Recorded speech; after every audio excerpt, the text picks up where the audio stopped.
מקצרי אותה שכונה דרומית, בית אבי חוזר אל חלומי, עם שעות יפות של חסד והקיץ במרפסת, בית אבי חוזר אל חלומי, עם שעות יפות של חסד והקיץ במרפסת, בית אבי חוזר אל חלומי,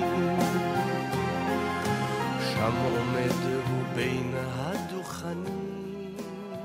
היה כאן פעמון, וב6 בערב אני חושבת, כשהילדים היו צריכים לבוא לאכול והיו פזורים בכל המוסד והיה קשה לקרוא, עוד לא היו מיקרופונים אני חושבת.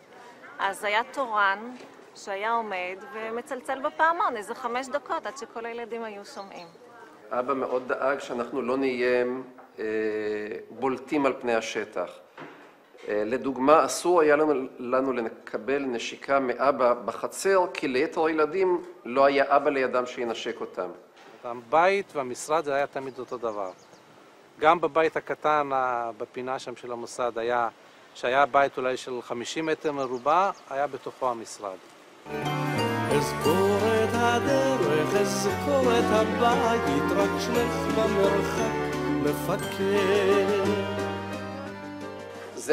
זו הייתה פינת האוכל. כל מה שמוקף בידיים שלי הייתה פינת האוכל, והמשך כאן היה ספרייה עם שולחן כתיבה שעדי זכתה לעשות עליו שיעורי בית. החלל הגדול הזה, זה המטבח. זה היה המטבח. המטבחון שבקושי אפשר היה לזוז כעקרונית. זה מטבח שבו אמא בישלה, היה כאן השיש הבשרי, השיש החלבי, הכיורים הכפולים באמצע, מקרר, תנור אפייה, לא היה צריך לזוז מטר, במטבח הכל היה בהישג יד, כי זה היה כל מה שהיה. כשתכננו את זה אמרו לא צריך מטבח פה, מקבלים את האוכל מהמוסד, מהמטבח הגדול, אבל בכל אופן אמא בישלה פה הרבה דברים טעימים. עכשיו זה היה חדר הילדים במקור, שאחר כך, אחרי התוספת, הפך להיות חדר השינה של ההורים, לראשונה אחרי הרבה שנות נישואים היה להם חדר שינה. אזכור את הדרך, אזכור את הבית, רק שלך במרחק מפקד.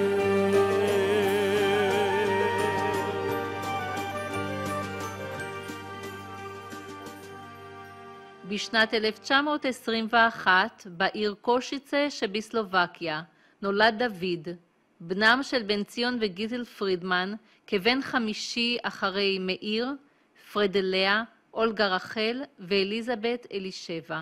בשנת 1925 התרחבה המשפחה, הצטרף צעיר הבנים יעקב מנחם. בהיותו בכיתה ג' הצטרף לבני עקיבא כיוון ששם לימדו עברית וחינכו לחיי תורה ועבודה בארץ ישראל. כבר בילדותו בלט דוד בכישרונותיו, ומכיוון ששאיפתו הייתה לימודי רפואה, החליטו ההורים לשולחו לגימנסיה המקומית, דבר לא מקובל בקהילה הדתית. מקצרי אותה שכונה דרומית, בית אבי חוזר אל חלומי, עם שעות יפות של חסד והקיץ במרפסת, בית אבי חוזר אל חלומי, עם שעות יפות של חסד והקיץ במרפסת, בית אבי חוזר אל חלומי. נולדתי בהונגריה, בעיר ואץ, ב-1921. עיר מולדתי בעצם עיירה קטנה, 20,000 תושבים, מתוכם בערך 2,500 יהודים. אבי היה סוחר ברזל ופחם, לא היינו אנשים עשירים, אבל עמידים. אבי הדגיש הרבה מאוד תשומת לב לחינוך של הילדים. הוא רצה שילמדו גם תורה בדרך ארץ. את הבנים שלחו לישיבות. הכרתי את האח של ציפורה שם בישיבה, שהוא בעצם כבר סיים את לימודיו שם, אבל הוא הקפיד כל ערב כשסגרו את החנות אצלם לבוא לישיבה ולהשתתף בלימודי הישיבה. היה בן אדם רציני מאוד ומתמיד מאוד, ואני ראיתי בציפורה ובכל מה שהיה מסביבה המשך ישיר לאופי הטוב, לרצינות של האח. אני את אמי לא הכרתי. היא נפטרה כשהייתי בגיל שנה בלידת אחי. אמי הייתה ממשפחת רבנים. הסבא היה רב בבורגנלנד והיה מאוד דוגל בשיטת תורה בדרך ארץ. חוץ מזה שהרי אמא נפטרת זה צער גדול לכל החיים, אבל אמא כזאת שלי הייתה, שאני שמעתי אחר כך מסיפורים של כל האנשים, היא הייתה מיוחדת באופייה, בידיעות שלה, בטוב ליבה, בעזרה לעזור לאחרים כל פעם.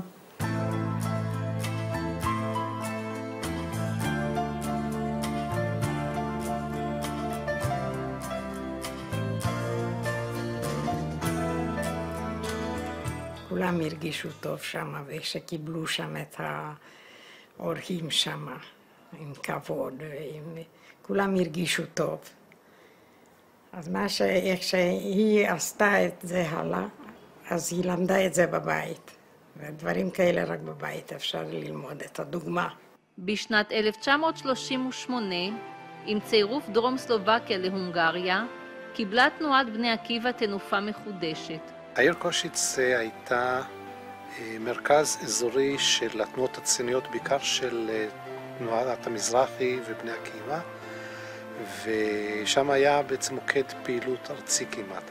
אני הייתי חניכה, והוא היה מדריך כבר, הוא היה בכמה שנים יותר מבוגר ממני. אני זוכרת שלמדנו פלסטינוגרפיה, קראו לזה, כן. ותנ"ך ועברית ושירי ארץ ישראל שרנו ורקדנו הורה ודברים כאלה. היה תקופה קצרה בזה הכשרה ליד מישקולץ, אבל אחר כך עבר לבודפשט. שם בבודפשט התנועה הציונית היו מאוד רדומים, כי הם היו מאוד צייתנים ולא הזיזו אצבע בלי לקבל איזה רישיון. איך שהאבא בא, אז היא התחיל ישר לארגן כנס ארצי, בלי רישיון בשום דבר, בהרבה תעוזה ולהט נעורים, התחיל לעורר שם את הפעילות. פתאום באו קבוצת חבר'ה צעירים שרצו להפוך את העולם. ודבי היה ראש וראשון ביניהם. הם רצו להפוך את כל התנועה הזאת, הם רצו לפעול. ובמשך 6 שנים הוא היה פעיל מרכזי כל ההנהלה הארצית של בני עקיבא, עם מאות עשרות סניפים, והיה עסוק בעיקר בנושא ארגון.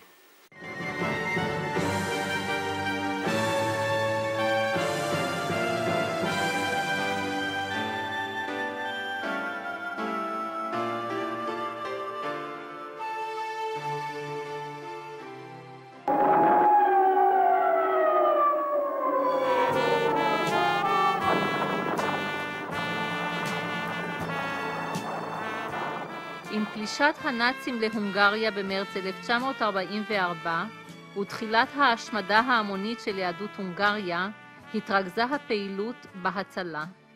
היהודים בהרי השדה ובבודפשט רוכזו בגטאות ומשם נשלחו למחנות השמדה. תוך 3 חודשים הושמדו כל הקהילות בערי השדה, והדרך היחידה להינצל הייתה להתחפש לגויים. בפעילות זו עסקו בעיקר חברי תנועות הנוער הציוני בהנהגת דוד וחבריו. תחילה היה צורך לחפש מקומות מחסה ומסתור. לאחר מכן להשיג תעודות מזויפות שיאפשרו להסתובב ברחוב כדי להשיג מזון וכסף. דוד היה בין הבודדים שהעזו לפעול בתחפושת של חייל צלב החץ האנטישמי ולהבריח יהודים למקומות מחסה. רפיון בפעילות זו אירע במאי 1944, כאשר דוד פרידמן ושותפו להנהגה דוד עשאל נאסרו ברחוב בדרכם לפעילות. הם הצליחו להשמיד את הכסף, התעודות המזויפות והרשימות שהיו ברשותם, ובכך ניצלו ממוות מיידי. לאחר כ4 חודשי מאסר קשים, שוחררו דוד וחברו בעורמה על ידי חבריהם, והשניים שבו להנהיג את פעילות המחתרת. שיאה של פעילות זו היה ארגון בית הזכוכית, מבנה שהיה בחסותה של הצירות השוויצרית, ואפשר לאלפי יהודים להתחמק ממחנות ההשמדה. גם הפעם ריכז דוד את פעילות האורתודוקסים עד לתבוסת הנאצים בינואר 1945. דוד וחבריו הצליחו להציל ממוות אלפי יהודים, אך לא את הוריו. הוא אמנם סיפק להם תעודות מזויפות ומקום מסתור, אך שבוע לפני כניסת הצבא הרוסי לבודפשט, הסגיר שכן הונגרי את זהותם של בן ציון וגיטל פרידמן. הם הוצאו להורג בירייה.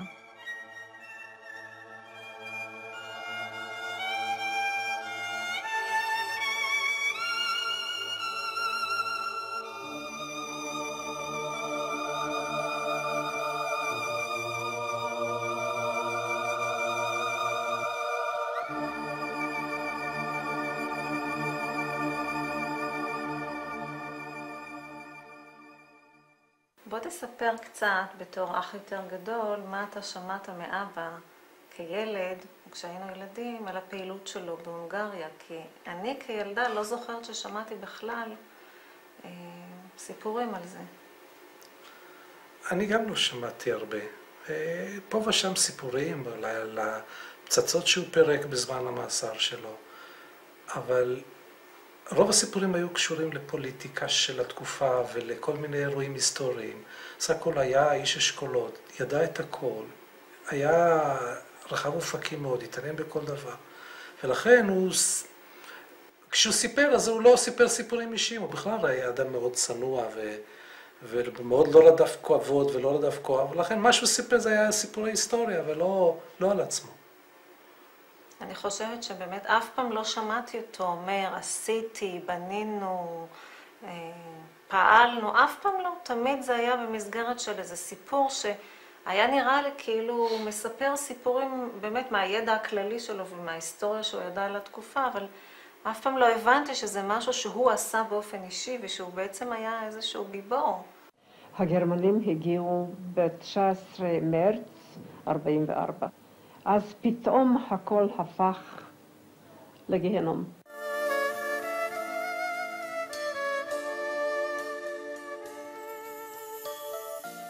הביא אותנו ברגל לרכבת. שוב לא ידענו לאן. סבי היה איתנו, ושם אמרו מי שזקן או חולה או חלש, יכול לשבת על כמה עגלות היו שם, שהעגלות ייקחו אותו לרכבת. מובן שמחנו שאת הסבא אפשר להושיב. לא חשבנו באותו זמן על זה שבלי אוכל, הוא היה בלי אוכל, בוודאי מת ברעב כבר ברכבת.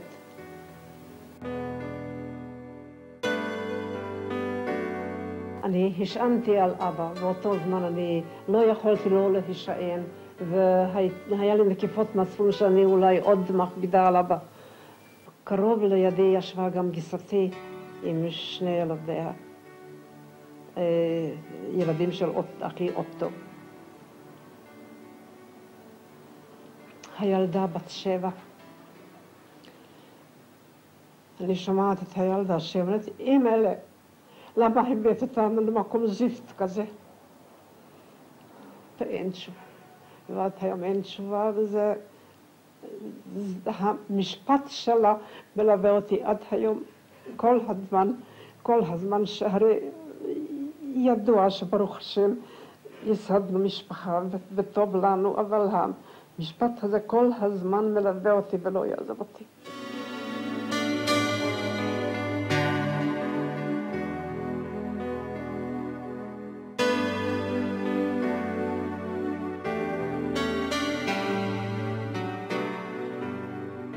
שירדנו מרכבת, אז הלכנו בשורה, והגענו אחד לעבור על יד מנגלה.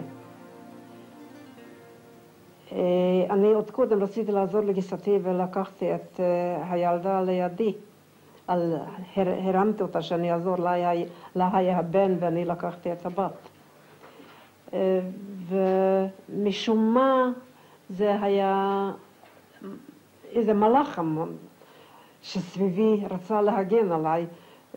כמה צעדים לפני מנגלה החזרתי אותה לאמא שלה. מתי שפגשתי את אחותי וכבר הגענו לבלוק, המטרה שלנו הייתה בכל המחיר לעשות מאמץ שאחותי ואני נהיה באותו בלוק. וזה היה ממש נס מהשמיים שנפגשנו שמה. אז אנחנו היינו, אחותי, ציפורה, שרה, אני, ועוד איזה בת דודה יותר מבוגרת מאיתנו איזה 20 שנה אולי. אנחנו עוד ציפינו שפעם יהיה לדבר סוף ובבית נפגוש את כולם יחד. אינני יודעת, תושטשנו במשהו או שהנסיבות תשטשו אותנו, אבל ידענו ולא חדר בנו. אפילו ראינו את העשן אדום יוצא, ואמרנו, הנה שם שורפים אנשים. ובכל זאת חיכינו לחזור הביתה ולפגוש את כולם. זה טמטום מוחלט. אולי זה היה טוב. אולי כך יכולנו לעבור פחות או יותר שפויים את הדברים.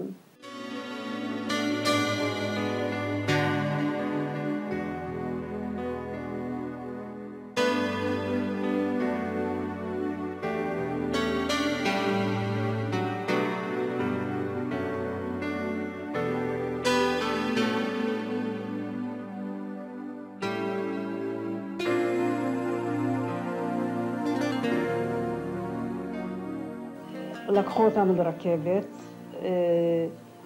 קרונות יותר אנושיות, יותר אוויר, ונסענו, לא זכור לי כמה זמן, הגענו לרבנסבורג.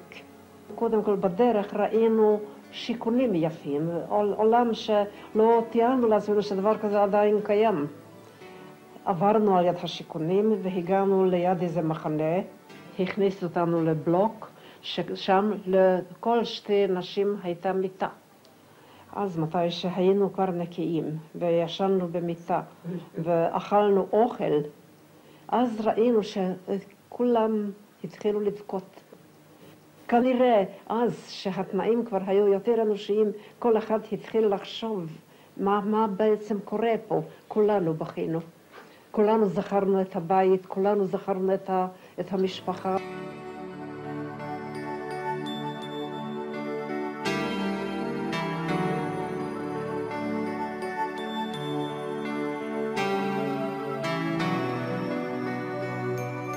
היה שמש וחפרנו שוחות.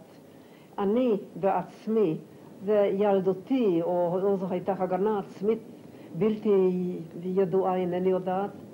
אני אמרתי בעצמי, כמה טוב, אני הרי מתכוננת לפלסטינה, אני אהיה כבר רגילה לעבוד את האדמה. אכן הגעתי לזה. איך אומרים, הקדוש ברוך הוא לא מכה בשתי ידיים, לפעמים גם מלטף. ואז הגיע הזמן שממנו מאוד פחדנו. יצאנו ולא ידענו לאן, הלכנו בערך 30 קילומטר ביום.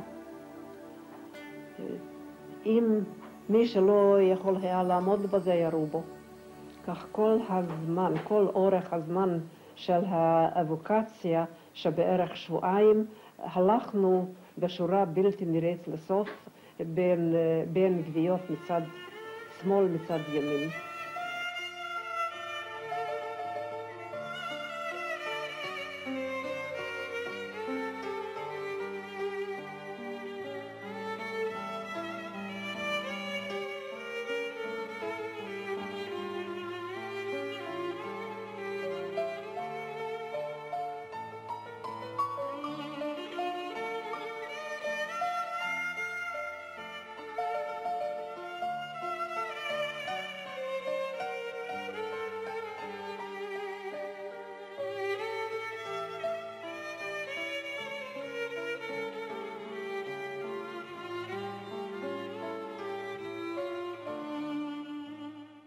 שי עגנון, אין תשועתן של ישראל אלא מן הקדוש ברוך הוא למעלה ומן הקרקע למטה.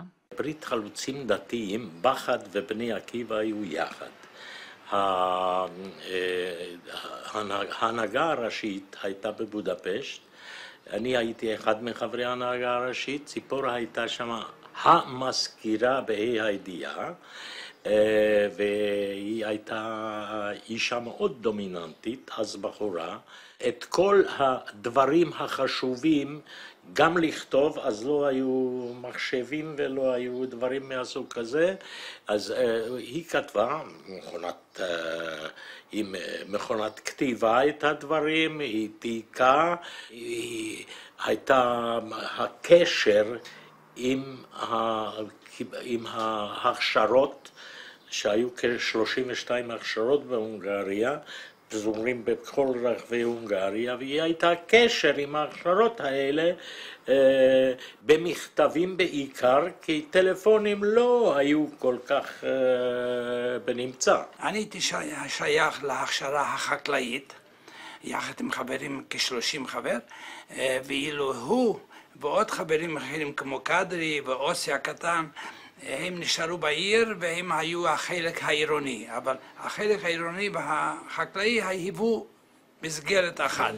הנוער שיר עתידנו, שיר התחדשות בניין ועלייה, מן הגולה ינהרו אחינו, ארץ מולדת קמה לתחייה, מזה חולל הפלא ארץ מולדת, מזה הקיק עולה לארץ מולדת, זו ידך, ידך היא הזורעת, זו ידך, ידך היא הנוטעת, כל עוד הנוער לנו במולדת, קום יקום חזון. מובן שאני רציתי מיד להצטרף לאחד הקיבוצים הדתיים, והצטרפתי לאותה קבוצה שהייתה בהתהוות, שמה תחייה. זה היה קיבוץ, למעשה בעלי דוד עם כמה חברים הקימו אותו. הקבוצה שלי הייתה בעצם המשך לאותה הכשרת מקפה. הכשרת מקפה היא אחר כך יסדה בארץ גרעין הכשרה שקראו לו תחייה. גרעין הכשרה בשם תחייה. מי שעמד בראש הגרעין הזה, זה היה דייבי. אנחנו קבוצת אנשים שלפני 46 שנה בערך דרכנו על אדמת ארץ ישראל שאליה שאפנו עוד במנעורנו וראינו הגשמת אידאל וחלום. נוסף לכך, חברים אחרים שהוביל אותם אידאל של בניין הארץ, תיקון חברה וכהלה, מצאו את עתידם בחינוך הנוער הישראלי. מורים ומנהלי בתי ספר יצאו מקרב חברי תחייה שהביאו כבוד לעם ישראל ולמדינת ישראל. ואני רוצה לכם עוד להגיד עוד משהו, אפיזודה קטנה, ובזה אני מסיים אותה. מה הייתה הדרך של הבנים אחרינו? אני רוצה לכם להגיד, איש לא כיוון, איש לא עשה תעמולה לדרך חיים, אבל הבנים ספגו במשפחותיהם את אותה אווירה ואותה רוח שבעצם הוריהם בקבוצת תחייה ייצגו ושאפו להגשים. כדוגמה אחת אני רוצה להגיד, נוסד בגליל העליון יישוב קהילתי בשם הושעיה, וכאשר ביישוב הקהילתי הושעיה הכניסו את ספר התורה והמתיישבים הצעירים הזמינו את הוריהם, נתברר ששלושה חברי תחייה לשעבר ביניהם היו בין מייסדי היישוב. דייבי כבר היה ממייסדי תחייה. הם היו 8 הראשונים שבאו מההכשרה מבוקרשט ב-45. היא שכנה אז בגת רימון, נדמה לי זה נקרא גת רימון בפתח תקווה, כאשר בתוכה נקלטו בחורים ובחורות שהגיעו כבודדים לארץ, והם היו ברובם או בוגרי סניף בני עקיבא בבודפסט, או בוגרי סניפים אחרים, כולל קושיצה. הכניסי מתחת כנפך, והיי לי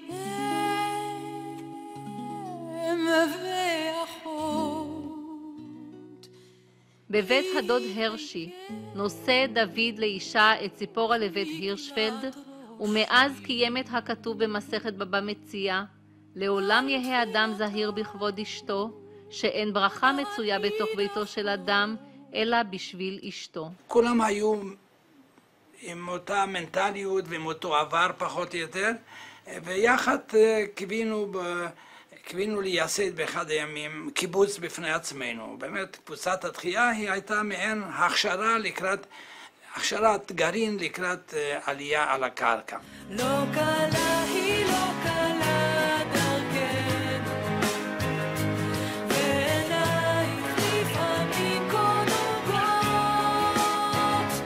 עוד צעדות פורחים יש לפנינו, עוד הרים גבוהים וצונני פסגות. לא קלה היא לא קלה דרכנו, ועינייך לפעמים כה נוגות, עוד צעדות פורחים יש לפנינו, עוד הרים גבוהים וצונני פסגות. היו תנאים קשים מאוד בחדיד. לא מים, לא חשמל, כלום. מים אנחנו קיבלנו עם טנקרים מבית נבלה. לילה הובלנו מים, כל הלילה.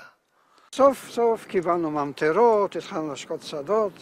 דוד פרידמן עמד פה עם כולנו, קודם כל ברך שהחיינו, ובדמעות, היום עוד יש לי צמרמורת מזה, בדמעות בעיניים ברך שהחיינו, הוא אמר, סייעתא דשמיא, זה מה שאנחנו מצפים, מקווים שיהיה, ועוד קצת מזל, והיישוב הזה יפרח, אנחנו נתפתח ונבנה את היישוב, נקים יישוב בישראל.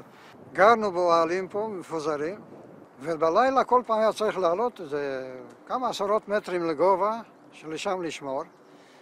ולמעשה, אם היינו חושבים קצת, שאם באמת היינו פוגשים מישהו, אז לראות אסור היה. ולרדת משם מההר התלול הזה, זה סכנת נפשות. לא יודע, רק האידאל החזיק אותם. אפשר לומר שהוא התעסק בכל בקיבוץ, מכיוון שהוא היה האיש המרכזי. הוא היה האיש המרכזי בקיבוץ הזה. הגזבר, המרכז המשק, והכל היה דוד פרידמן. לא היה לנו כל כך אנשים שהתאימו. כולנו היינו בני נוער, הגענו למחנות בגיל 16-17, השכלה הייתה, לא הייתה לנו השכלה מושלמת. לא היה מי שינהג, מי שיעשה, דוד הוא היה בכמה שנים מבוגר מאיתנו, בעל ניסיון, והאידיאל הגדול שלו, הוא וציפורה. היא הייתה אחראית שמה אקונומית, אני לא יודע אם הייתה שמה מישהי או מישהו היה שמה שעם ציפורה לא היו בידידות. אבא ואמא לא סיפרו למה הקיבוץ, לפחות לא קלטנו את זה. עכשיו רק מהסיפורים עכשיו שאנחנו שומעים, אני הבנתי שהקשיים הפיזיים, בעיות ביטחון, בעיות כלכלה, היו מאוד קשים, כך שמרבית האנשים לאט לאט עזבו, וגם לא היה שום סיוע מהמוסדות, ואולי גם קצת עניינים פוליטיים שם שלא קיבלו מספיק תמיכה, אבל לאט לאט לא נותרה ברירה, ואבא ואמא גם כן נאלצו לעזור, אבל היה להם הדבר הזה קשה, ובגלל זה אנחנו לא שמענו על זה הרבה. הם היו אנשים אינטליגנטים ונימוסים משהו. ציפורה הייתה אישיות אני תמיד קראתי לו האישה הגדולה. הטון הזה, שבחיים, שכל כך הרבה שעות הייתי איתם, לא הרגשתי אף פעם שהיה ביניהם קצר משהו. לעבוד אנשים 24 שעות, כן? ביחד זה לא כל כך פשוט. לתת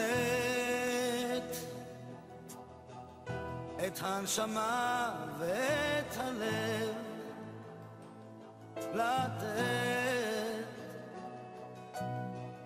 לתת כשאתה אוהב,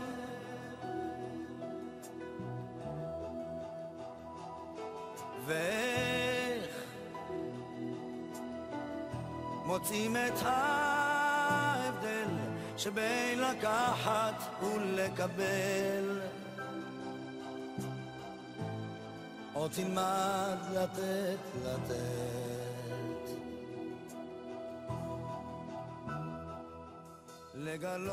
בשנת 1950 הוצע לדוד פרידמן לנהל את בית הילד אשר בנווה מיכאל. האיש הצעיר, שעד כה לא עבר כל הכשרה בתחום החינוך, נכנס אל המוסד שבו כ-30 ילדים, כשבאמתחתו אהבה, אהבה ואהבה. נווה מיכאל היה לא כמו משפחה גרועה, הוא היה כמו משפחה טובה. הוא תפס את התפקיד שלו לא כמנהל, יותר הייתי אומרת כדמות אבא. גדולים מהחיים. פשוט אנשים מדהימים. כאילו הוא דיבר אל הבן שלו. סבלנות וסובלנות. כל אחד זה חלק עבר מגוף אחד של משפחה אחת גדולה. הנשמה ואת הלב, לתת כשאתה אוהב, או תלמד לתת. התחלה קשה, אבל לקחנו את המשימה והכנו שזו צורת חיינו ואנחנו רוצים לעשות מזה טוב ויפה. ברוך השם הצלחנו. דוד החל לעמול בשדה החינוך, לגבש את העקרונות כיצד ללמד ולקראת מה לחנך את הילדים כך שיצמחו לאנשים מוסריים, רחבי אופקים ומתעניינים בקורא סביבם. כמו תמיד, מימינו ומשמאלו, מאחוריו ומלפניו, עמדה הרעיה ציפורה. בנוף המוסדי המיוחד, שהרכיב את פסיפס הילדים האנושי על כל גווניו הרבים, בלטה דמותה, כששמרה מקום בחדרי הלב, לכל עובד מעובדי הצוות ולכל ילד מילדי המוסד. תמיד אכפתיות, מה שלומך, מה נשמע, מה שלום הילדים, כל אירוע שהיה, אם זה בת או בר מצווה, היו תמיד באים מבקרים מתנה, באמת היה כיף. דוד מאוד מאוד דאג לי, הוא היה בא פעם בשבוע לירושלים לבקר אותי, וכל פעם נתן לי דמי כיס איך להסתדר, כי לא קיבלתי שם כלום. כשראיתי את הדאגה שלו, החלטתי לא לאכזב אותו. ועבדתי והצלחתי מאוד יפה בירושלים, ואז לא הייתי צריכה יותר את הדמי כיס, והוא הציע לי, כשאני אסיים, שאני אבוא לעבוד בנווה מיכאל. לא הרגשנו הבדל בין הילדים שלה לנו. היינו אותו הדבר, אותו החום, אותו אהבה. הכרנו ורצינו להתחתן, הוא מאוד מאוד שמח. הם דאגו כמו הורים שהכל יעבור בהצלחה. לדאוג לשרה שהיא תהיה עם הלבוש לקראת החתונה, ללוות אותה. ציפורה הייתה למעשה האימא שהיא דאגה לכל הדברים שלה. הוא אמר לנו שאנחנו לא יכולים להמשיך לגור, ואני נעלבתי עד עומק נשמתי. אבל כמה זה היה לטובה, כמה שהוא ידע את זה, שאם אני לא אצא עכשיו גם לא יהיה לי. ואני אומרת, ואם לא הייתי יוצאת עד היום לא היה לי בית. ישבו לאכול, הם לא ישבו לאכול עד שלא באתי וישבתי איתם. שבתות, כנ"ל, לא ישבו לעשות קידוש עד שלא הגעתי. הייתה הרגשה נעימה לעבוד עם זוג כזה נפלא, והוא באמת תדרך אותי, אחרי הכל היו עוד מוסדות חינוך, ואני עוד הייתי קצת יותר צעירה, אז למדתי הרבה מאוד מהם. שהם היו גם הורים לכל אחד מהעובדים שם, לא רק לילדים שלהם ולא רק לילדי המוסד, אלא לכל אחד מהעובדים. והעובדים היו מוכנים ללכת בשבילהם באש ובמים. תמיד שמענו ממנו כמה דברים שהוא למשל היה אומר, תגידו לי, למה שקט מדי? למה כאן שקט? למה ילדים שקטים מדי? משהו לא מוצא חן בעיניי. וכאשר היה רעש, או הייתה תסיסה קצת אצל הילדים, אז הוא תמיד אומר, שוב, משהו לא מוצא חן בעיניי, הילדים יותר מדי תוססים. הוא תמיד שם לב לכל פרט ופרט, היה רגיש לכל תנועה. ולא יכולתי לעבוד עליו, הוא אדם עם הרבה חוכמה, הרבה יבין ישר. אתה אמרת משהו, והוא כבר קרא מאחורי המשפט מה באמת, וקרא אותך לסדר. בשנים שאני הייתי, הוא לא ראה את המוסד כאיזה גוף, אלא הוא ראה את הילדים הבודדים. זה איך דוד קרא לי? הבן השלישי שלי, כך הוא היה קורא. לאה קלפפר באה מזועזעת, בוא מהר, רחמים שוכב במיטה, יש לו פרקוסים והעיניים שלו מסובבות ואין חום, מה אני עושה? בית חולים. טוב, שלח את החובשת. אז שוב, זה לא דוד. אז מה זה? הילד שלו חולה, אז הוא לא ישלח את החובשת לבית חולים.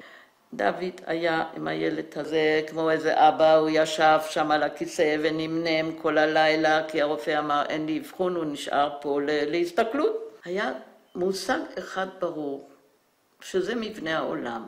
ילד שעבד לו הבית שלו, זמנית או לתמיד, אז יש לו כתובת בעולם. זה דוד המנהל בבית הילד.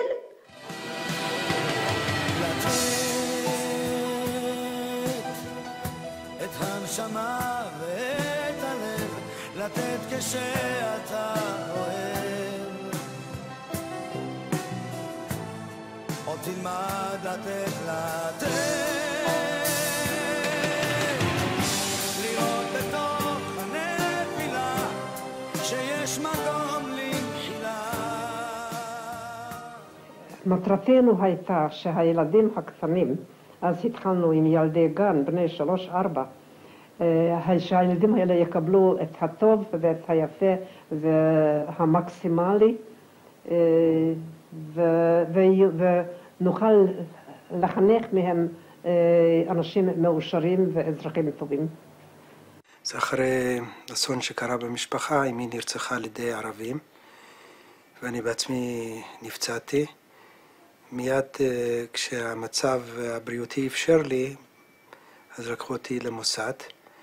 אני זוכר שהגעתי אחרי צהריים לפרדס חנה, לנווה מיכאל, ישר מהבית חולים. אני הייתי בלי נעליים, לא היה לי נעליים. מיד שהורידו אותי מהטנדר, אני זוכר את דוד וגם ציפורה באו לקבל אותי, וכמובן דאגו לכל מחסורי. יום אחד מהילדים, אני זוכר, אם אני לא טועה, קוראים לו ברוך, הוא היה חולה עם חום גבוה, והיה 40 מעלות חום. ואחר כך פגשתי אותו בקורצינים, את הבחורצ'יק הזה, וסיפרתי לו את הסיפור. אז לקח אותנו דוד, ילדים קטנים, תינוקות של בית רבן, ובמשך חצי שעה ישבנו והתפללנו ואמרנו תהילים עד שעה מאוחרת, ועל ידו, על יד הילד. הוא כמובן עברי, אבל זה נתן את ההרגשה שכולנו מלוכדים כמשפחה אחת. כל אחד זה חלק עבר מגוף אחד של משפחה אחת גדולה. זה עוד נשאר לי בזיכרוני. בחנוכה, אני תמיד אצלי, זה חג חנוכה בבית הילד, זה היה משהו מיוחד. ב-53, אני זוכר, קיבלתי אולי המתנה הראשונה בחיים שאני זוכר. חילקו מתנות וקיבלתי איזו אונייה צעצוע. עד היום זה עוד זכור לי.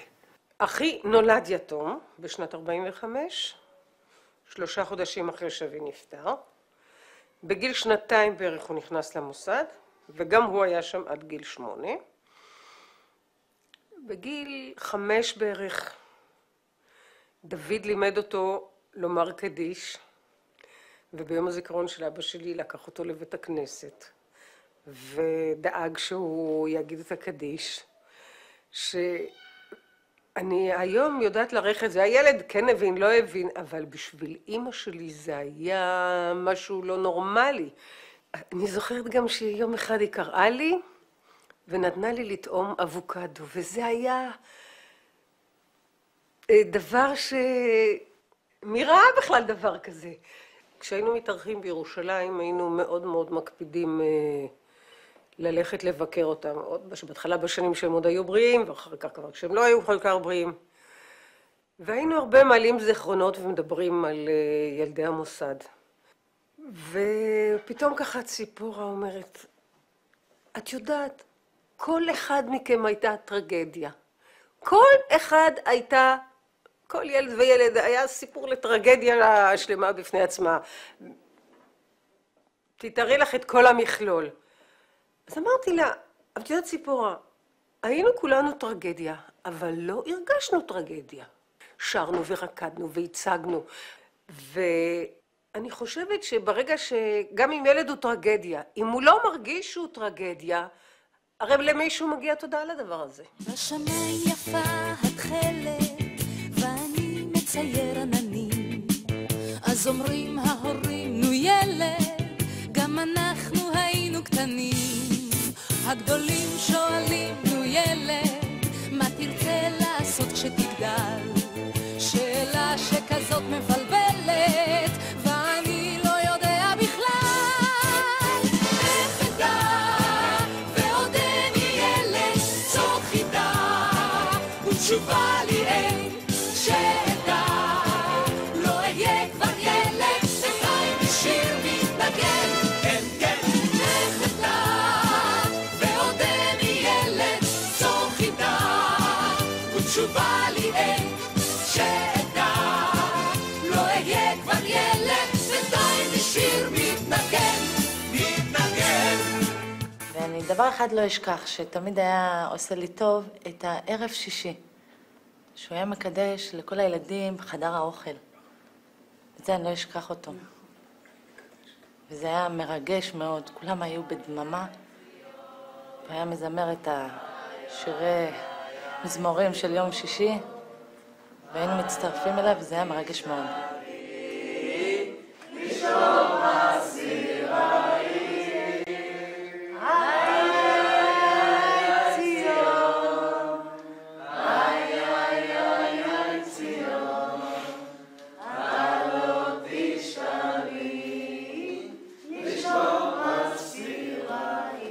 יום אחד כעסתי עליו, על מה כעסתי אני לא זוכרת. אבל אני הייתי ילדה מאוד שובבה, וטיפסתי על עץ, והחלטתי שאני מענישה אותו ולא ירד לאכול ארוחת צהריים. ודוד, המנהל, עומד מתחת לעץ, ורינה תרדי, ואני אומרת לו, אני לא יורדת. ותרדי ואני לא יורדת, אחר כך אני לא יודעת, הוא הבטיח לי משהו, אני באמת לא זוכרת מה היה הסוף, עד שהתרציתי ועשיתי לו טובה וירדתי לאכול. זה יכול לעשות ילד לאבא, לאמא, אבל למנהל, זה לא הבנו אז, זה היה כל כך טבעי. כשבאתי לפה הייתי במצב מאוד קשה, זאת אומרת מבחינה נפשית. אז דוד וציפורה, תמיד הייתי אצלם כמו בן בית, הייתי הולך, אני זוכר שאפילו שהיה לי פה, עשו לי פה בבית ספר, עשו לי פה בר מצווה, וציפורה דאגה שיסרגו לי כיפה, עם השם שלי וסרגו לי כיפה על הראש. ילד בכיתה ג' דופק להם על הדלת ונכנס הביתה, זה היה קודם כל משרד ואחרי זה לתוך הבית שלהם, ואם זה לשתות, ואם זה לאכול, ואם זה לדבר, ואם זה לקשקש. פשוט היה חסר לנו את הקטע הזה של הבית, וקיבלנו את זה. הוא השלים לנו את זה. הוא ידע פשוט בצורה מדהימה, ולא לעשות את ההבדלים של אני המנהל, או הוא היה פשוט מדבר איתנו בגובה העיניים. מה שאני בטוח זוכר זה שהוא היה הכדור ווליום שלי. זאת אומרת שאני הייתי ילד ממש מופרע, גונב טרקטורים, מטייל פה עם כל מיני שטויות ועושה כל מיני בעיות. והמקום היחיד שהייתי מוכן להיות בו כדי להענש, זה היה אצל דוד. הייתי יושב, הייתי יודע אצלו, אני יכול לצרוק, לעשות מה שאני רוצה, אבל היה משגע אותי שהוא היה נשאר משלו רגוע, אתה תצעק. כשאתה צועק שומעים אותך, כשאתה מדבר מקשיבים לך, כל פעם היה תהיה רגוע, תהיה רגוע. איפשהו דוד הקנה לנו את העניין של להקים את המשפחה, להגיע, זאת אומרת, לאחדות.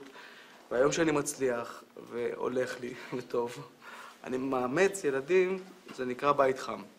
ואני מאמץ את הילדים האלה ואני נזכר כמו שדוד היה נותן לנו את החום ואת האהבה.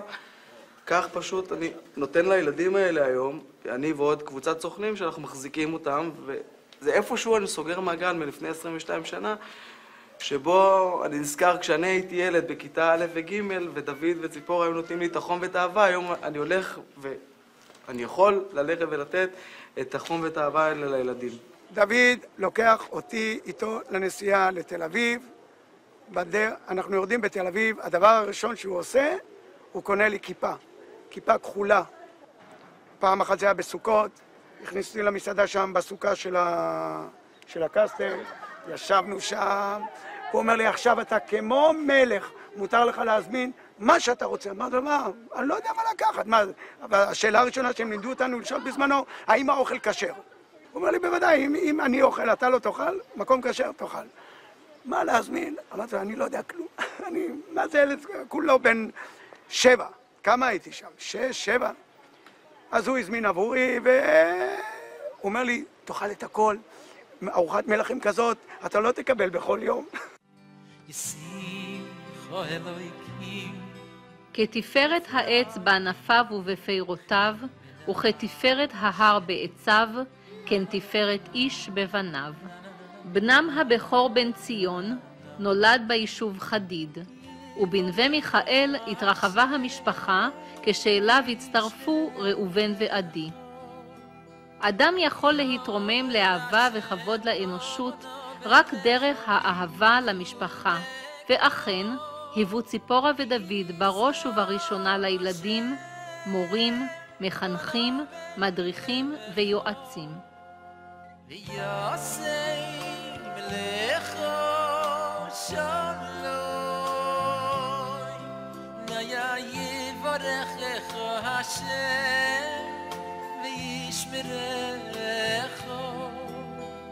יואי השם פונו ואילכו ויחונקו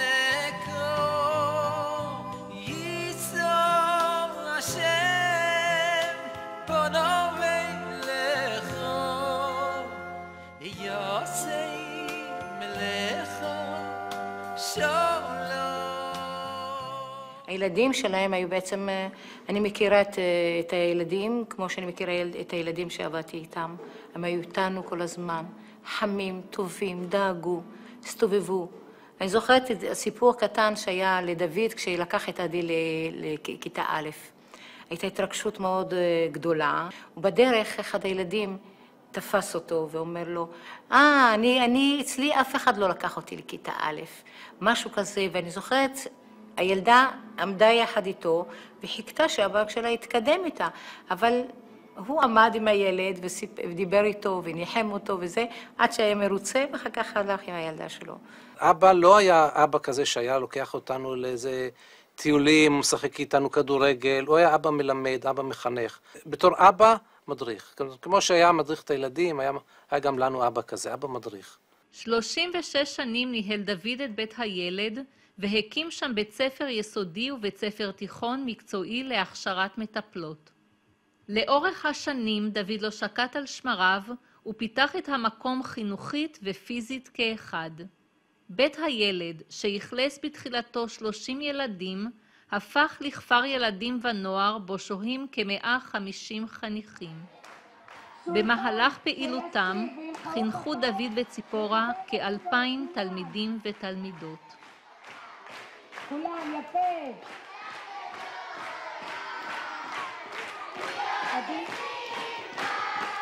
מעל פסגת הר הצופים.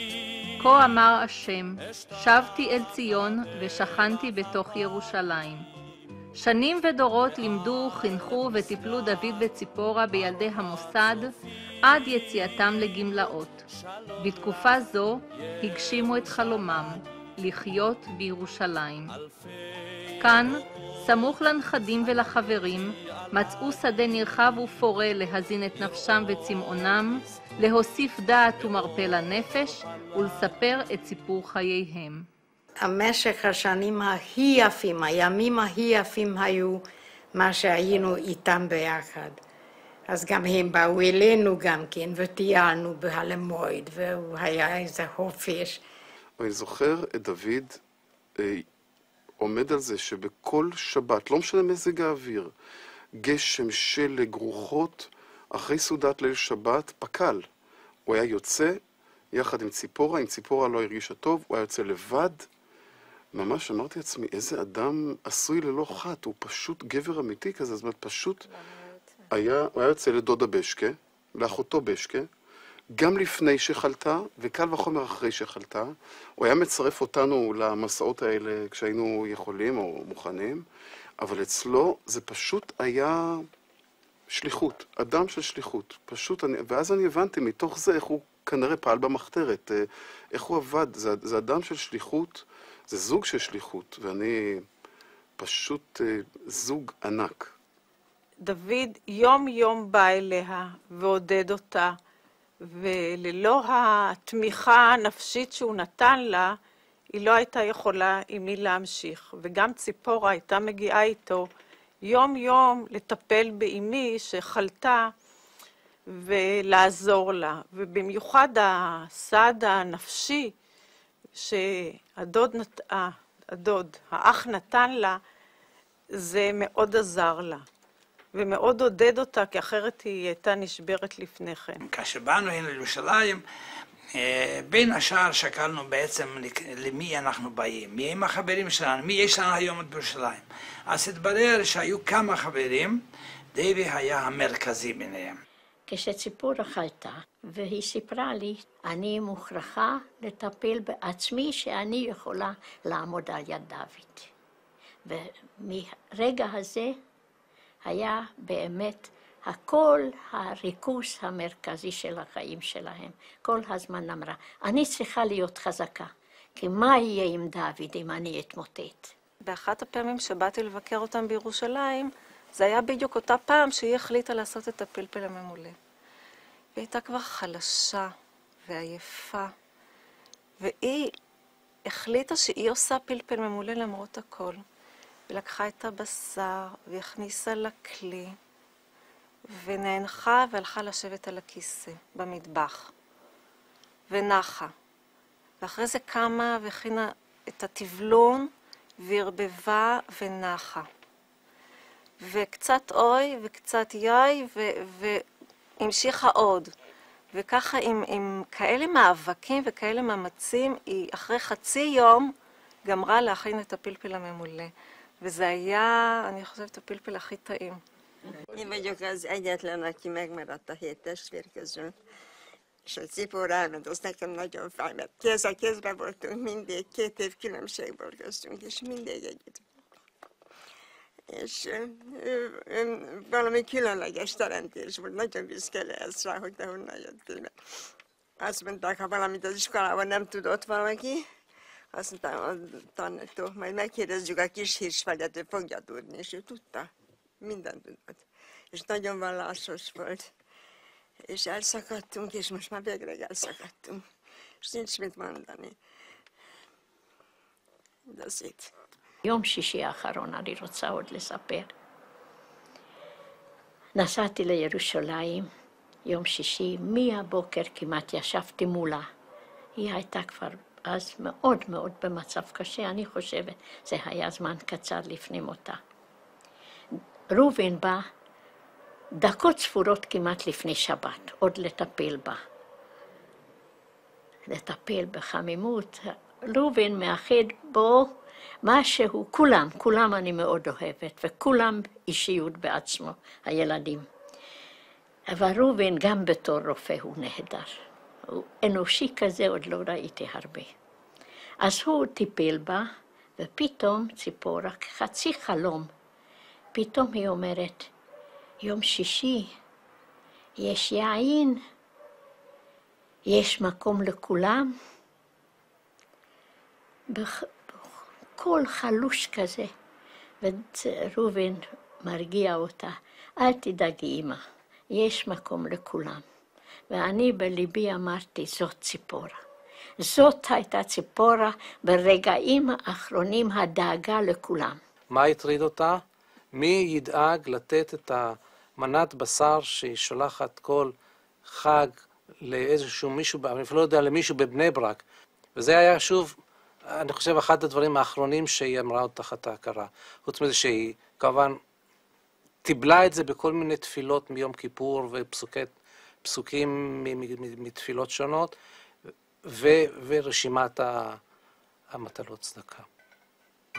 בכ"ג באדר תשנ"ח השיבה את נשמתה לריבון העולם.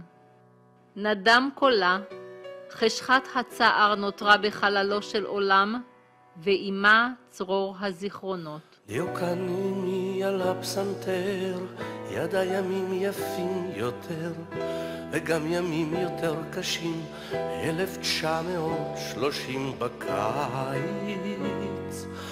דיוקנימי מונף אל השמיים, עוקב אחר ציפור בלתי נראית, ואיני כמה לי עונר, דיוקן אימי עליי שומר, ומגבוה כמו מקשיב, ואת המנגינה מכתיב אליי.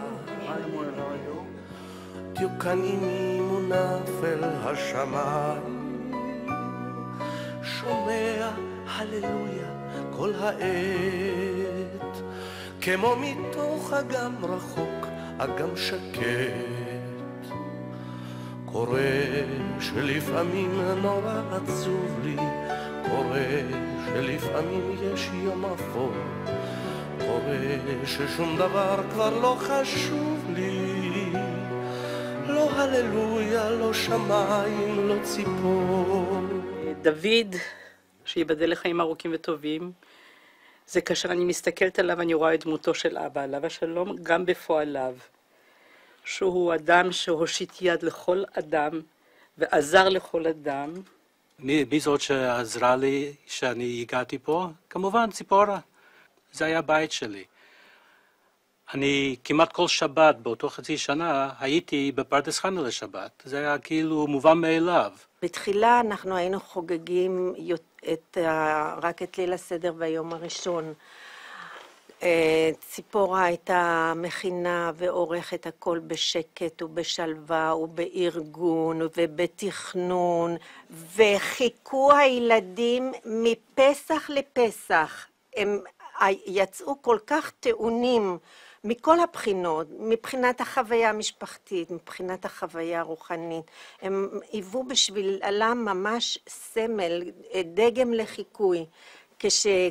כלתי, אשתו של יגל, רצתה להביע איזה משאלה, היא אומרת, אני רוצה להיות למשפחה הדבק כמו דודה ציפורה. אני הגעתי לארץ, הייתי בת 8, ולמחרת ציפורה באה לבקר אותנו, ומיד ראיתי שהיא דודה לעניין ושאני מאוד מחבבת אותה. היה נורא כיף שם תמיד גם לקום בבוקר וללכת לישון בערב, כי תמיד הכל מוכן לפני שאתה קם.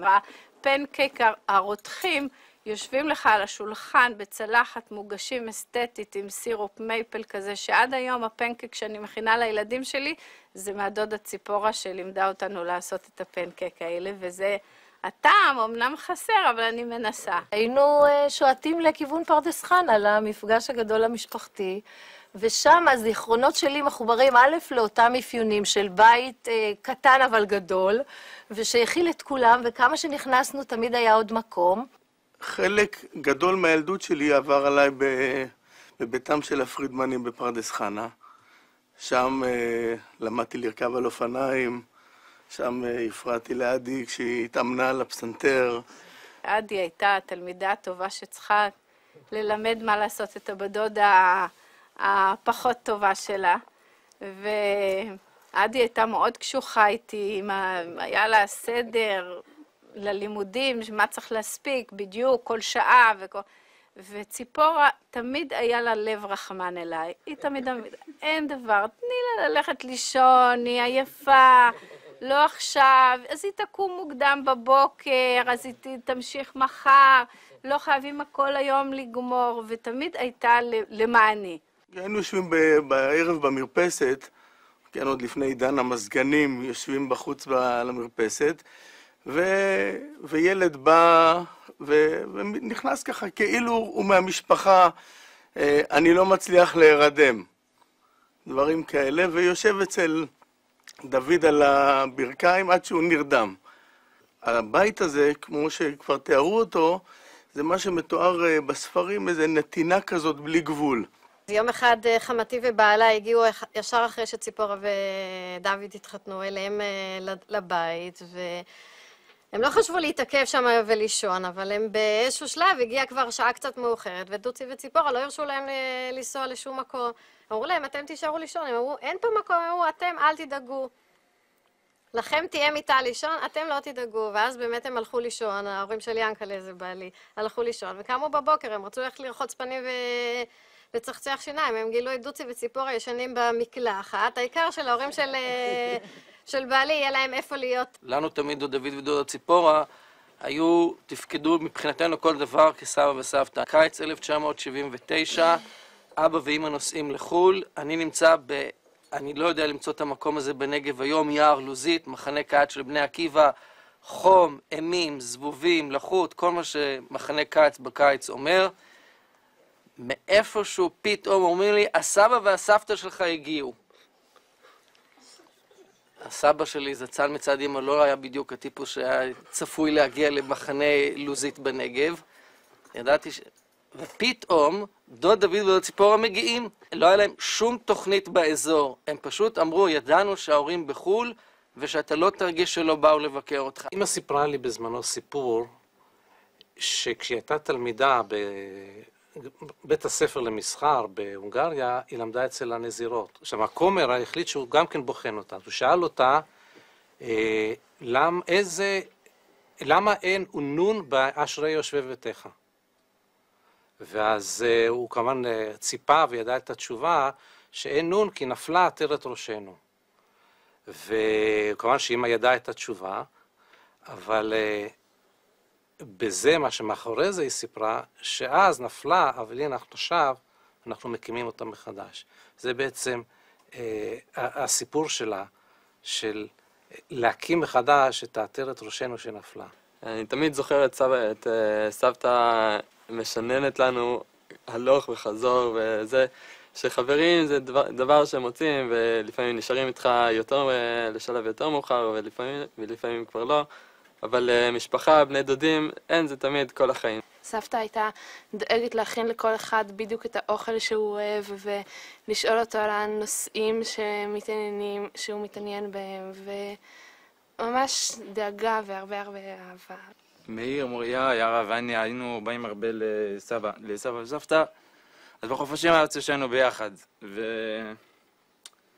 ולמטה היו שם שני ילדים כאלה, שסבתא קרא להם ילדים בעייתיים, ותמיד היינו אוהבים להריב איתם, היינו צועקים למעלה, הם צועקים לנו, וזה היה נחמד, כי אנחנו היינו מלמעלה, וזה הכל נחמד, וכל פעם סבתא הייתה קוראת לנו חזרה, אמרה, אל תריב אותם, לא, זה לא טוב להריב את זה, אני זוכר שום אחד, זה ככה אני זוכר שרבנו איתם, ואז הם כאילו נעלמו, ואנחנו נשארנו לדבר ככה, ליהנות ממה שעשינו להם ככה במרפסת, ואז אנחנו נכנסים הביתה ואנחנו קולטים את השתי פרחחים למטה, הסבתא קרא להם למעלה, והיא הושיבה אותם ואותם לראות ביחד טלוויזיה ולאכול איזה במבה נראה לי או משהו כזה. אנחנו לפחות בתור נכדים הרגשנו את זה, עכשיו, כשאני חושבת על זה, שזה היה בית גדול ופתוח, אבל זה אף פעם לא בא על חשבון הבית הפרטי והמשפחתי. כשבאמת הייתה חולה וכשלא הרגישה טוב וכשהיה לה קשה, לנו היא תמיד נתנה הרגשה שהכל בסדר והכל בשליטה והכל טוב, וממשיכה לדאוג ולעשות כל הדברים כאילו כמו שצריך. ותמיד מחדש, כל פעם הדבר שכאילו, אני הכי זוכרת, כל פעם כשנכנסים הביתה, החיבוק הענק הזה והשמחה באמת כזאת גדולה של לארח אותנו ולראות אותנו, ותמיד כאילו ההתעניינות הכל כך מיוחדת, כאילו אני תמיד זוכרת שהיה לי כל כך כיף לבוא לספר לה שיש לי חולצה חדשה, וכאילו חולצה חדשה זה לא הדבר כזה רציני, אבל להראות לה שיש לי חולצה חדשה, או נעליים חדשות, וכל כך התרגשה כל פעם, וכאילו, כל כך שמחה, שכאילו, אפילו עד היום אמא אומרת, איך סבתא בטח הייתה שמחה לראות שיש לה חולצה חדשה. שנה שעברה בשירות, שהייתי מדריכה 24 שעות ביממה, 7 ימים בשבוע כל הזמן, זה היה לי מדהים, אבל השנה הייתי צריכה חופש, אני הייתי צריכה לקחת הפסקה. ואחרי כל הסיפורים שאני שומעת על המוסד, אנשים שפשוט כל החיים שלהם זה מה שהם עושים, כל החיים, זה רק לתת את עצמך. ועכשיו אני יודעת שמפה אני יכולה יותר. ואני רואה לאן אפשר להגיע. ורק אנשים שיש להם כל כך הרבה בפנים, יכולים לדעת כל כך הרבה החוצה. דאגה לנכדים לאין סוף. נסיעה לסידורים לתל אביב לצורך המוסד, זה היה דרך ירושלים או דרך כרמיאל, ואז תל אביב ירושלים. כלומר, תמיד כל הזדמנות לראות מה נשמע, מה קורה. יש דברים מאוד קטנים שהם, למשל, ללכת עם דוד לסופר, שזה לא... ולהכניס לסל כל מיני דברים כאלה מיוחדים, ואומר, בואו נתפנק וניקח את זה, וניקח את זה, ונשים גם את זה. כשאנשים שהם לא היו אנשים ראוותנים, לא היו אנשים שפינקו את עצמם, אבל לחשוב על דברים שאולי יכולים לפנק אותי, אולי יכולים לפנק את הילדים. תמיד לחשוב איך לעשות טוב לאחרת. אדם שהולך 35 שנה, אני מטפל כיועץ ארגוני באנשים שלא יכולים שנתיים להחזיק בעבודה. זה בן אדם ש35 שנה ברזל שלא מתכופף. פשוט דבר מדהים. אני קראתי בספר זיכרונות שלו על עינויים שהנאצים עינו אותו, והוא לא נשבר, עינויים קשים. וכשהיה במאסר, אני מבין את זה, עכשיו אני מבין את הדמות הזאת של אדם מדהים, בלתי שביר. פעם מישהו אמר לנו, גם ברזל פעם מתכופף, בדיוק מה שאתה שואל. את הברזל הזה אני לא ראיתי אף פעם מתכופף, פשוט. וציפור הברוך שלה, והוא בעוצמה הזאת שלו. אנחנו כילדים לא ראינו בחיים מחסור.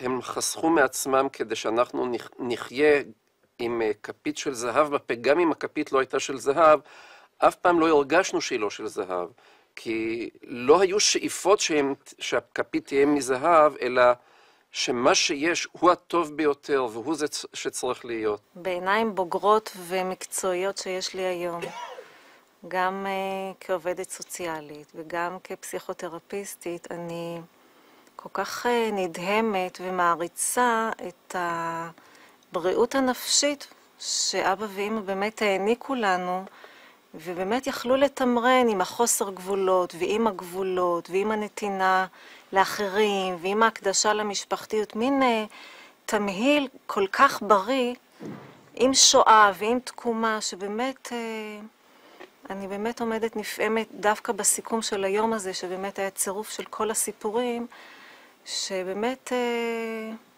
זו אומנות גדולה לנהל ככה את החיים, ואני באמת מרגישה זכות מאוד גדולה להיות הבת שלהם, ואני מודה על זה.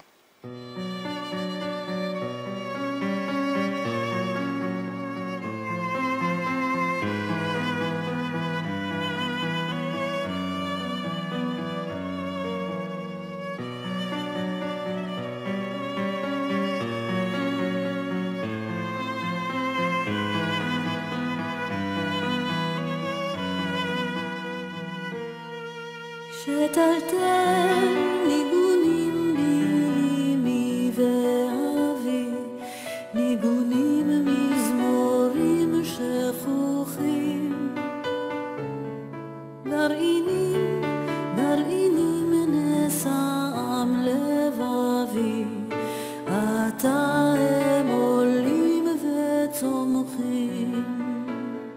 ברוך השם, הצלחנו לגדל את הילדים באותו רוח, באותה אווירה, איך שאנחנו ראינו בבית ואיך שהיה רצוננו, הייתה לנו, השם עזר לנו ויכולנו שהם ממשיכים לגדל את הדור הצעיר באותו רוח.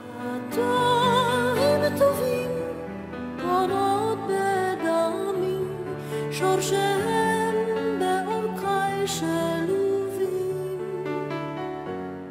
ניגונך אבי ושירייך עימי ודופקים